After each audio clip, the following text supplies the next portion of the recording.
Baxışın ömrümə bir ömür yeter, qaranlıq bulutlar üstümdən itər. İstəsəm sevgimi dünya eşidər, amma mən səssizcə sevirəm səni. Eşq örtü gözümü duman istəyir, hisslərim fərqlidir, bəsit hiss deyil.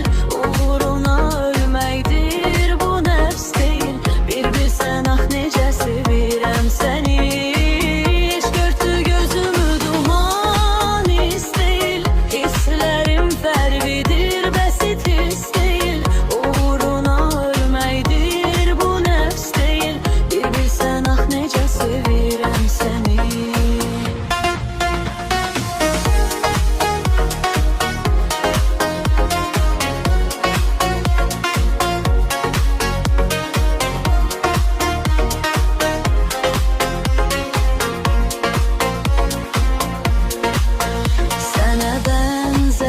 Xəfif yağışı insanı titrədir, səssiz axışı.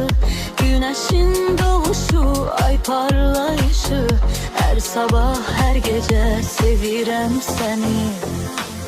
Eşq örtü gözümü duman istəyir, hisslərim fərqlidir, bəsit hiss deyil. Uğruna ölməkdir bu nəfs deyil, bir bilsən ah necə sevirəm səni.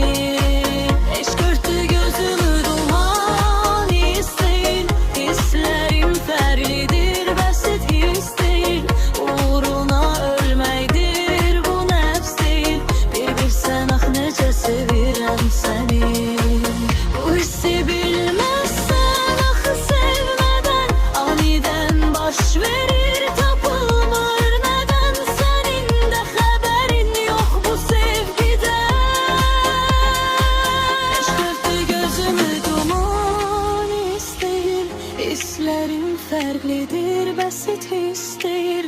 Uğruna ölməkdir bu nəfs deyil, bir bilsən ah necə sevirəm səni.